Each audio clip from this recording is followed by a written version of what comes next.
Welcome to this episode where we're going to be diving into another gift of Australia and Australian essential oils. Now, the term tea tree and Melaleuca often get interchanged, but we're going to dive into both these terms today, understand what they mean, and why every single person, not just in Australia, but everywhere in the world, needs to work with this on these essential oils. Joining me, of course, is the goddess of Australian essential oils herself, Debbie Adby. How are you today?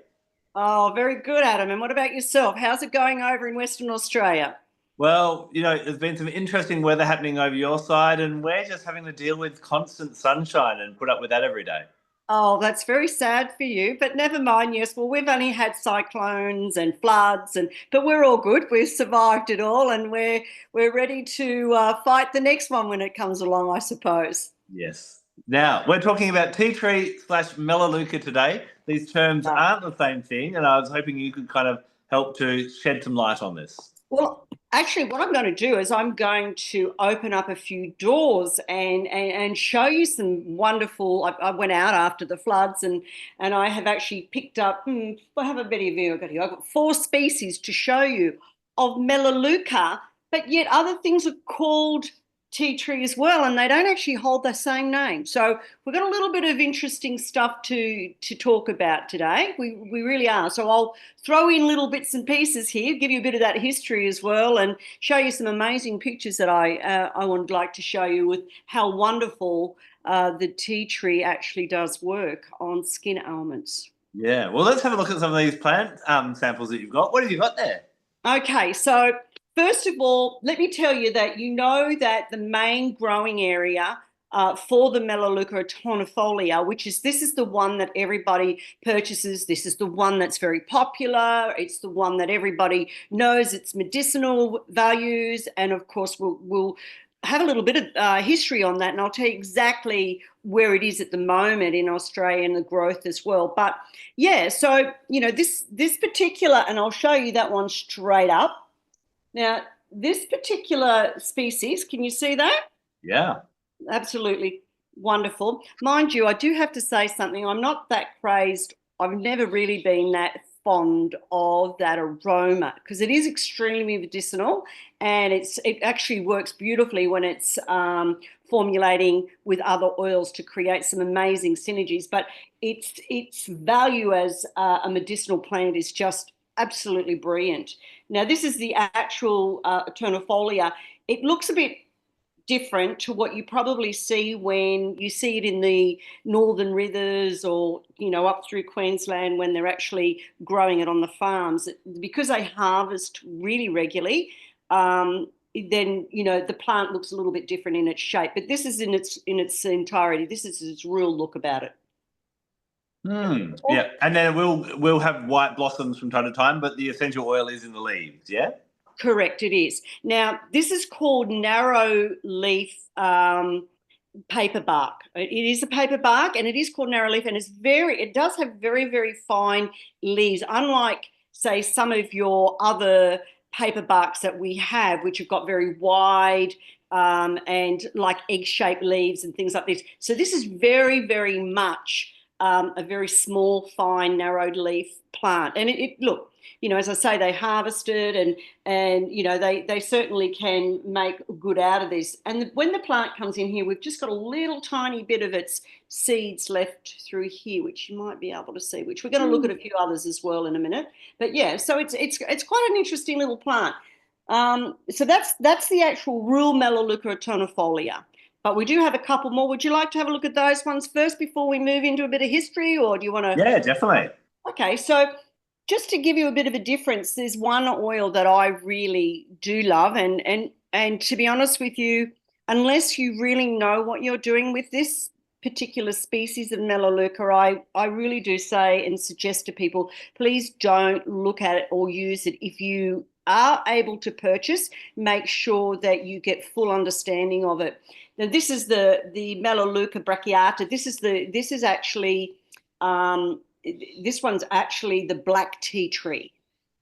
Absolutely amazing smell, Adam. Oh my God, it is just hypnotic. And that's actually where we need to be very aware of this one, because it can actually affect the mind quite a lot. So if I'd like to say, it kind of can make you feel a bit trippy. Is that a good word without Yeah. being silly? But yeah, but oh my gosh, it's such a beautiful. But can you see the total difference here within the plant itself? I mean, here it is. It's got a different color around it. The actual foliage is sort of short-leafed, even though it's narrow. Absolutely beautiful, though. Beautiful plant. And stays these amazing colors. It Now, almost looks a bit like a fir tree, but obviously it's not. It's nowhere near. But I'm curious. That was actually lighter in colour than the tea tree you showed us first. indeed, it Where is. does the name black tea tree come from? Do you know? Well, actually, to be honest with you, that's something I don't know. It's just one of the botanists that would have named it in that time in the 17th when they came out with Captain Cook, because that's when those things started to get their names. And generally, this is where they come from. So this one's also something that sits really well around our area as well. So it likes the water. So all of these tea trees are right into the water. So yeah, they're very different to look about Mm. and very different to smell. Yep. So regular tea tree and black tea tree. Got you.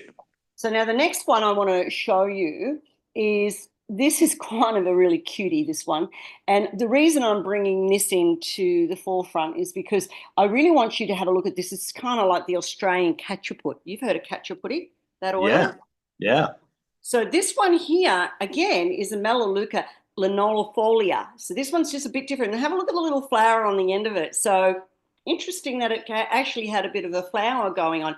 Very, very similar to the leaf of the brachiata, but certainly the green and the color of the eternifolia. So it is quite different. And the actual flower sits very differently too on the actual bush itself. So that was a lucky find this morning when I went out knee deep in water for this thing for you. And for everyone watching, that I'm sure they'll comment below how grateful they are that you've risked your life for this. Does that one there have a common name at all? Like the cachaputty here, it's for our cachaputty. So that's Okay. it's common.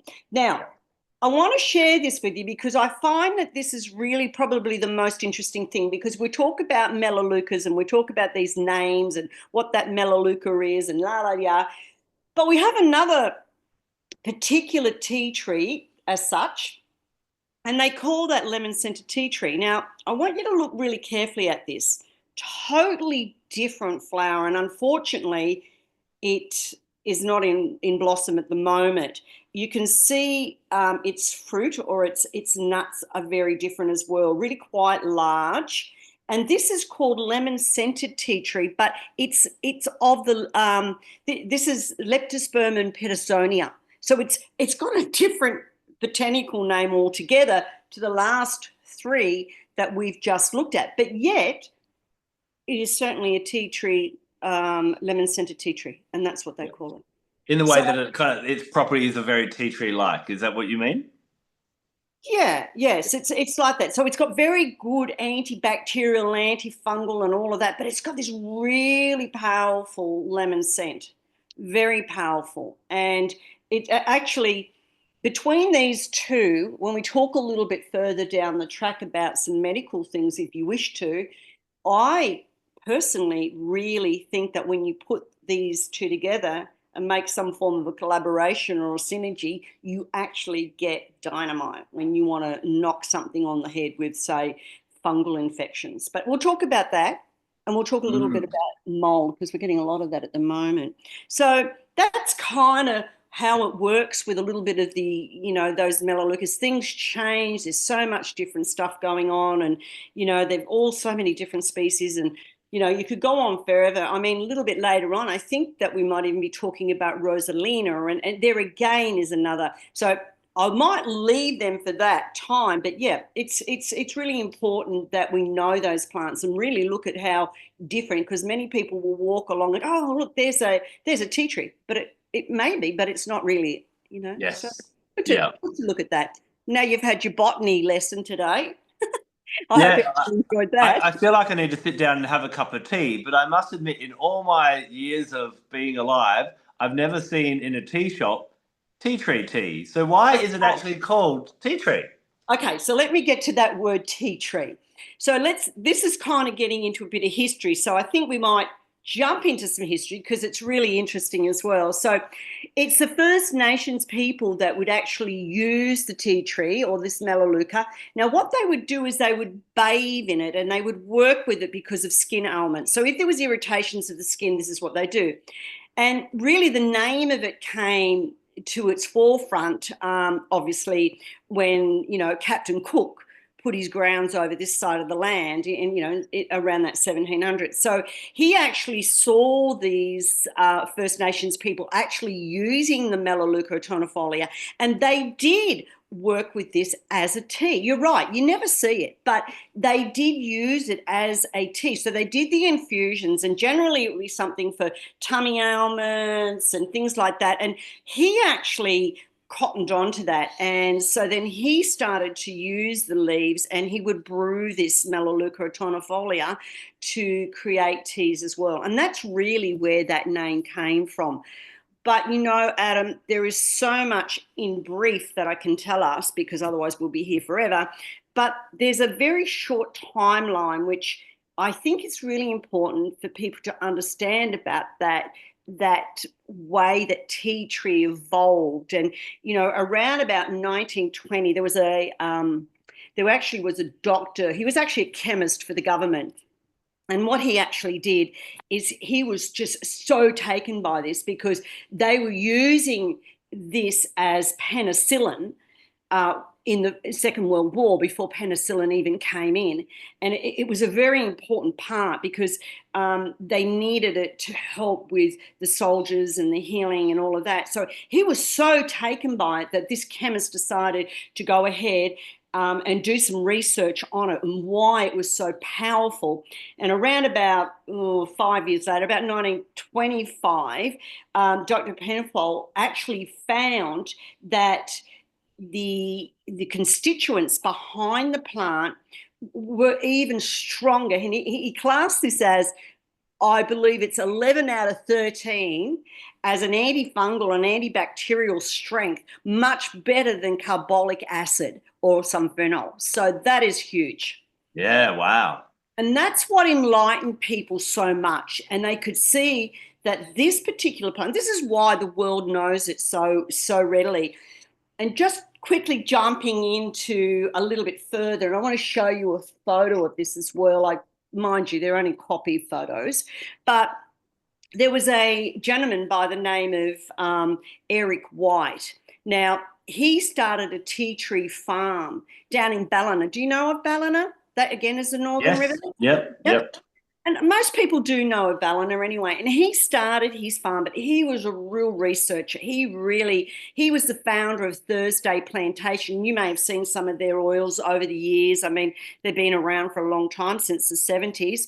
And, he really pushed forward in his adventure to make sure that everybody knew, the world would know exactly what it was like. And just very quickly, this is in this, if you can see this was his farm down in Ballina. I know it's very difficult to see, but they're the rows and the rows and the rows of the actual tea tree that he had planted. Now, this went on, and he did get quite unwell, and his son-in-law took over, Christopher Dean, and he continued that mission on for the world. And he really helped with the marketing and making the market grow in size. I think around then it was like $38 million worth by 2017 that went out. Unfortunately, that farm is no longer anymore, and Christopher does not run it. In fact, the farm's not even there anymore. And it's sad because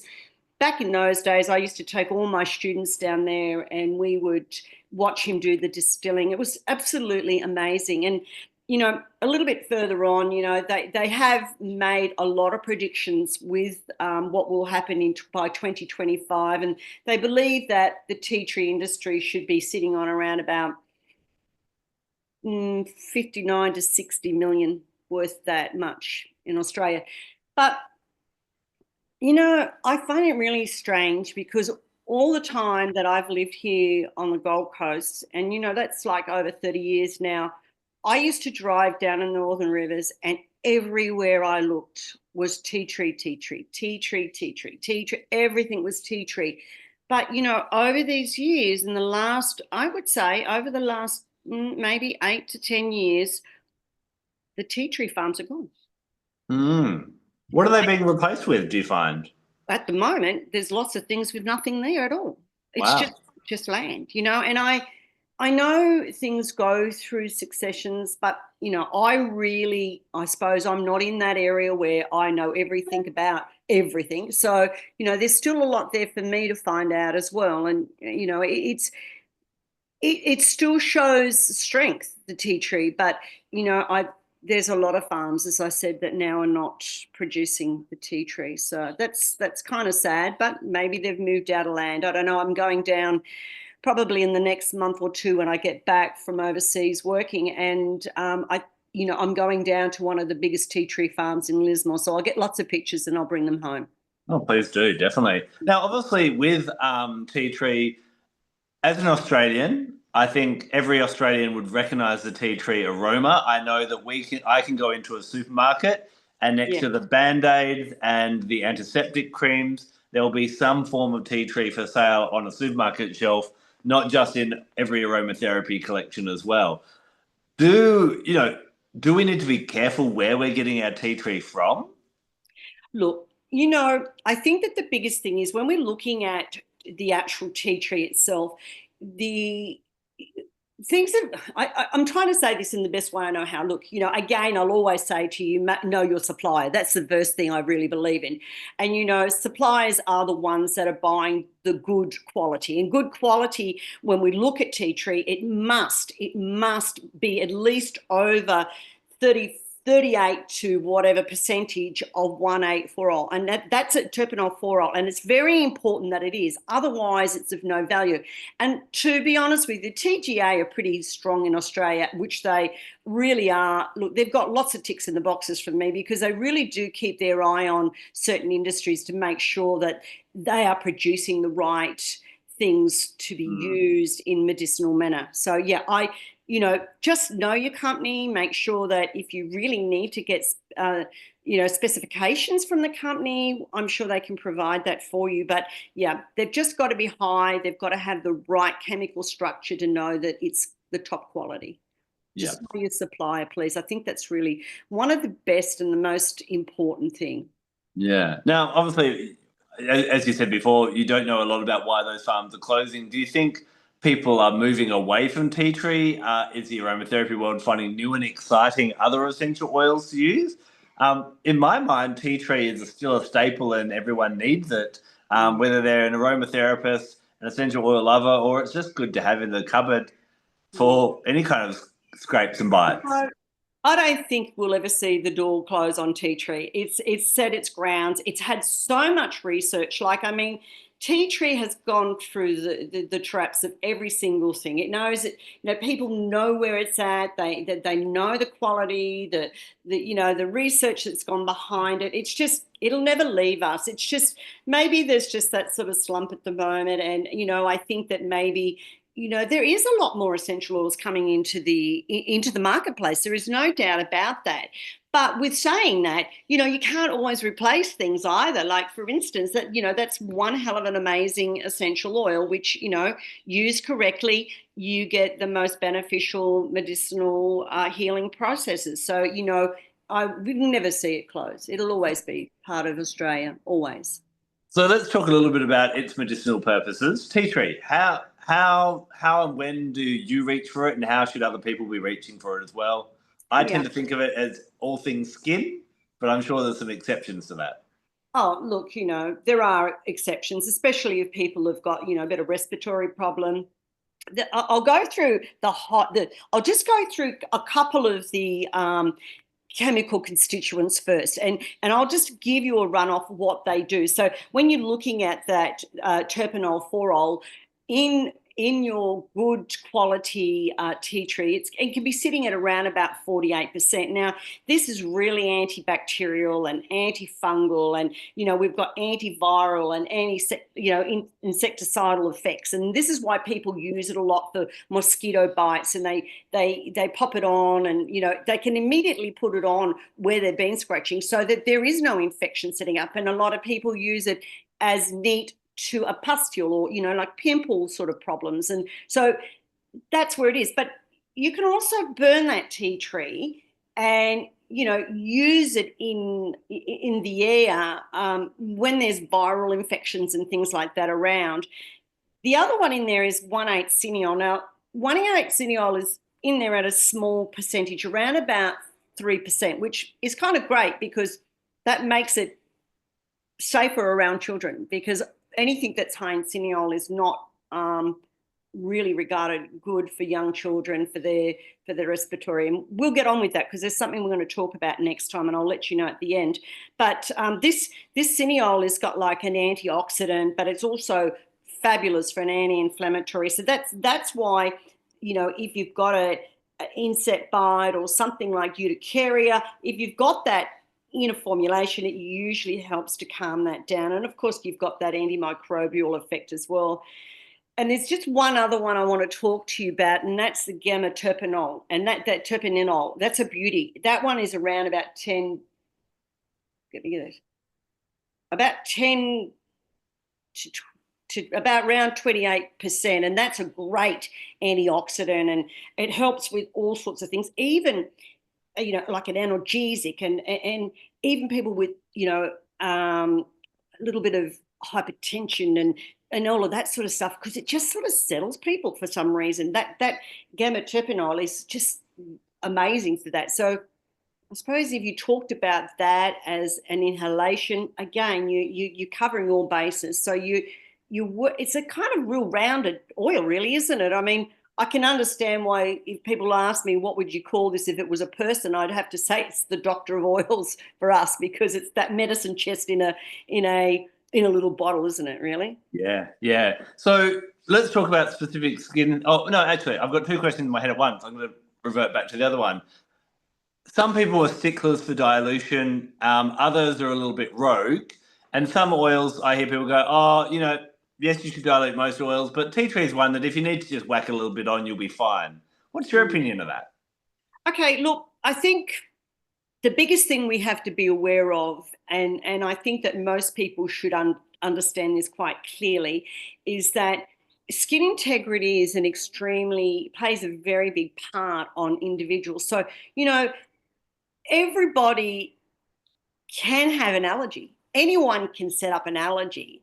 I think that if you use it wisely as a spot therapy, I don't see the problem. But if you're going to sit there and every 10, 15 minutes lather it in because you've got itchy bites all over you, you're bound to not feel so good, right? It can actually create a little bit of a reaction to the skin, and the skin can become erupted. So if you've got very sensitive skin, I would suggest that you do use a little bit of carrier oil and place it in something very light, though, so it's still going to create the effect.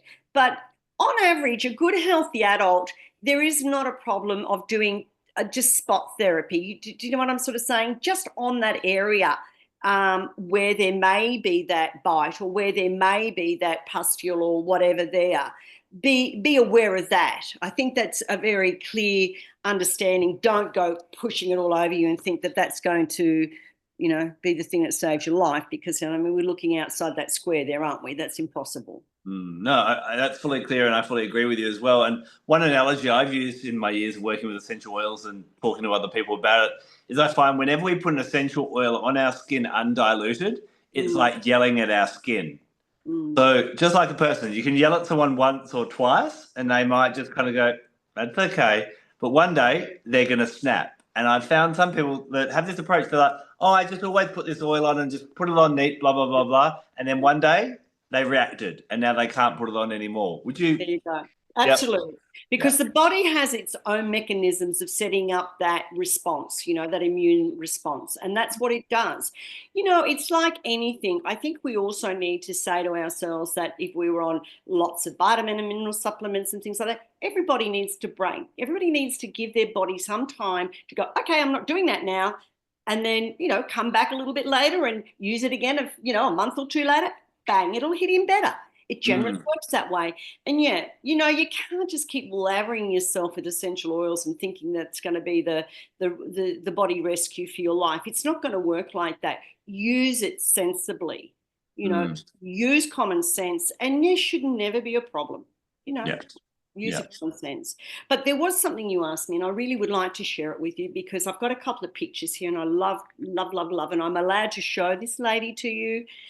She doesn't mind. She feels like a movie star when I show this. So she's in her 80s. She's 88. And one of the big things if you were going to ask that question, I've jumped in probably. One of the big things I've always used the tea tree for is when I'm treating zosterphus or shingles. And shingles seems to be a really big problem, obviously, in many cases, especially when people reach a certain age, Adam. They have a tendency, the immune system's a little bit lower and stress seems to be a little higher when they become a little bit older. And yeah, things like shingles do set in. Now, I'm going to show you this because I make up an amazing gel for this. I really do. And it's an anti-inflammatory, it's an antibacterial, it's absolutely everything we need. It's also tissue healing. So it helps. And you have to be careful because people, when they're older or little, the skin integrity is different. Now, here we go. This is my lady here. Now, over here, you'll see. Well, bring it up a little bit, Deb. Oh, sorry. How's that? There we go. Perfect. Yep. Yep. Okay. So now you see this lady here, my client here. Now, around this area here and down through the trigeminal nerve, it did come through here.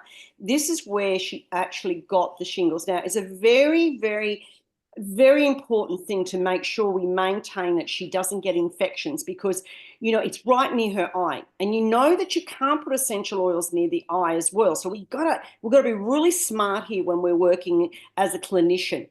You'll see there's spots around here where she's got some infection, and we didn't want that to go through into that cavity of the eye corner. So here we are. We've created a gel formula that also had that healing process. Now, this was actually around about 13 days later, and Wow. we had some amazing results with her, and we saved her from having any infection in the eye. Sure, she suffered with a lot of neuron pain afterwards, nerve pain, but we do have another product which we use with that as well. But yeah, look, it's, and there in itself shows you that it straight away knocked out any of that infection that was on its road ready to go, but we got rid of it. So it was great. Really, really good. Amazing.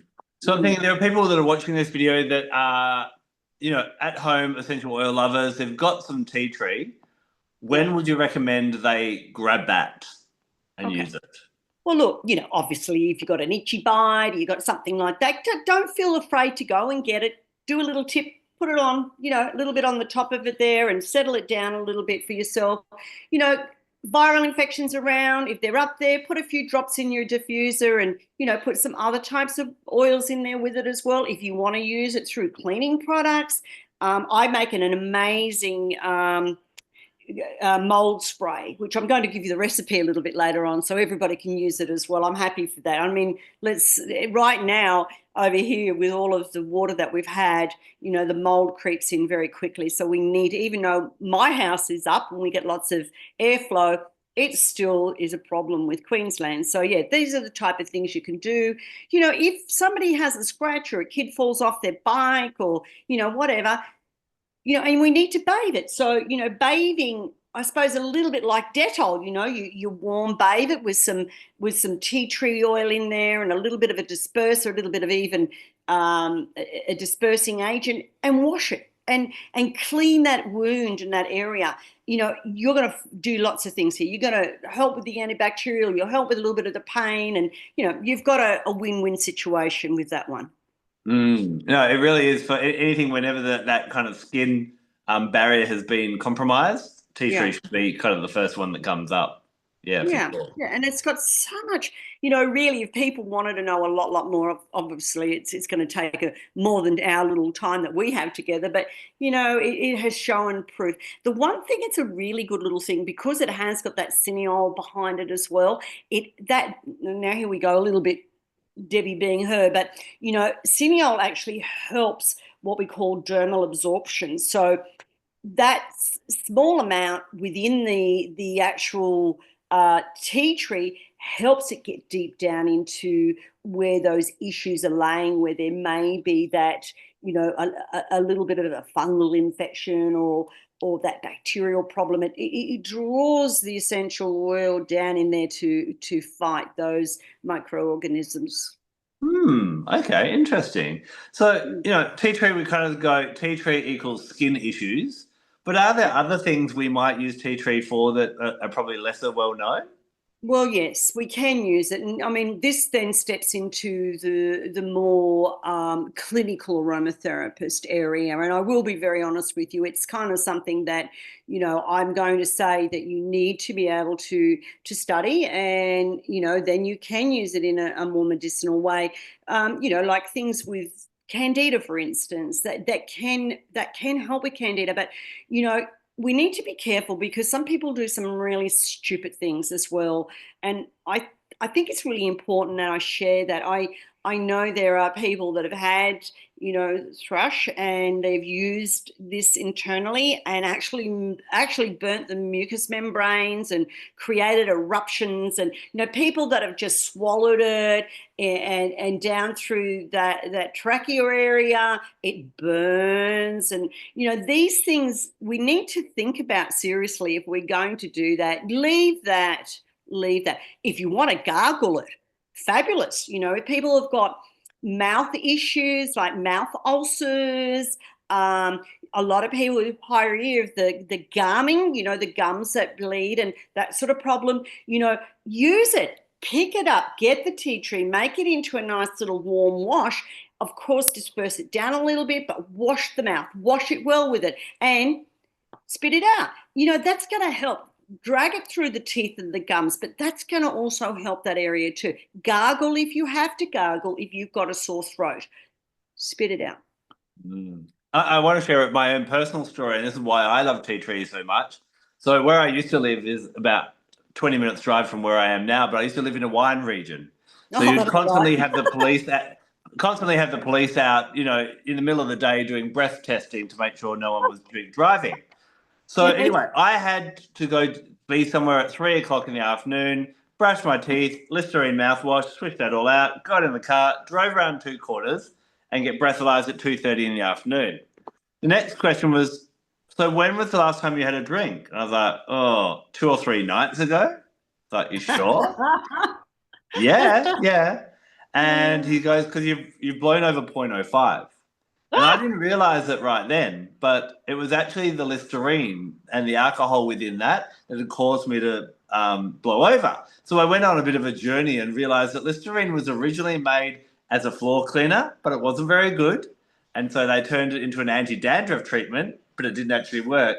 And then it was rebranded as a mouthwash. Correct. So straight away, I was like, I need an alternative.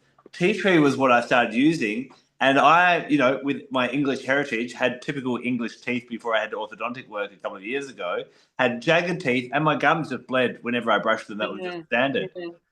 Within 2 weeks of mouth rinsing and using tea tree as my mouthwash twice a day after brushing my teeth, Yeah. the gums stopped bleeding, and I've never had problems since. So I still, once a day, will gargle that tea tree. It's absolutely amazing. It is. And there are a lot of products on the market as well, Adam, that you can, purchase that have the tea tree in it already. But to be honest with you, what's so difficult about getting some tea tree, a couple of drops in the water and swishing it up and swishing it through? I mean, truly it works beautifully. And that's something that you can do quite easily and actually becoming quite inexpensive if you wanted to look at it that way as well. Because a lot of products, we've got tea tree in here and tea tree in there and tea. You can make your own simple remedies which are not going to damage you in any way, but also benefit you without that expense in the back pocket. Yeah, exactly. And for those that are like, oh, I can't handle the taste of tea tree, put a drop of mint. I use peppermint sometimes, and Yeah, it'll make it a lot more minty for you for those that can't handle the taste. But it's not that that's bad. right. That's right. It's not that bad at all. No, I mean, you can do. And let's face it, a lot of people, they often say to me, oh, if somebody smelt that, what would you think about that? And I'd say, well, a lot of people, the very first time they smell it, like they could be using it, but the instant thought within their mind is, oh, this is going to cure me or help me or maybe knock that out. That problem's going to go. Because it's been probably embedded in their mind for so many years, about how the medicinal properties are so amazing that no matter who smells it, they go, oh, that's medicinal now. And so immediately they get that kind of placebo going, oh, I'm better now. I can get rid of that now. It's a bit, it is like that a little bit, but hence with saying that, it actually truly does do those jobs. And that's the amazing part about tea tree. Yeah. Would you ever, tea tree is kind of seen as that medicinal essential oil, for cleaning the skin, cleaning our houses and that type of thing. Have you ever used it, or would you ever use it, or are there any benefits for the mind and the emotions? Well, if we go back to that gamma-terpenol, that actually helps a little bit for people with that kind of anxiety and things like that. So, if they're going to use it, I can't see any reason why, if you use it with another essential oil to get a more compounding or synergy, I think you're going to get better relief from it.